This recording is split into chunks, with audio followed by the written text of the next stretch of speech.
প্রত্যেক সফল পুরুষের নেপথ্যে থাকেন একজন নারী। এই বাগধারা সম্ভবত উল্টে দিলেন করিনা কাপুর খান, কেননা তিনি জানিয়ে দিলেন তার সাফল্যের নেপথ্যে রয়েছেন সৈফ আলী খান। করিনার মতো সফল নারীর নেপথ্যে রয়েছেন সৈফ। করিনার কথায়, সৈফ সাহায্য না করলে ছবিতে কাজই করতে পারতেন না তিনি। একদিকে যখন করিনার প্রশংসা কুড়োচ্ছেন সৈফ আলী খান, তখন তাকে বাবা হিসেবে গর্বিত করছেন সারা আলী খান। সারা কলম্বিয়া ইউনিভার্সিটি থেকে গ্র্যাজুয়েশন শেষ করলেন।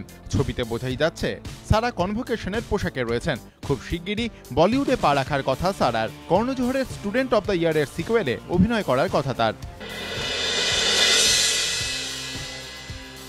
সোনম কাপুরের বোন রেহা কাপুরই তার স্টাইলিস্ট।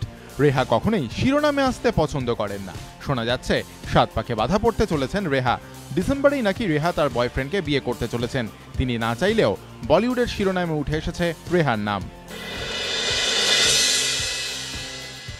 রণবীর কাপুর যে ফ্ল্যাট কিনেছেন তা আগেই জানা গিয়েছে। এখন বলিউডে গুঞ্জন রণবীর নাকি নতুন প্রেমেও পড়েছেন।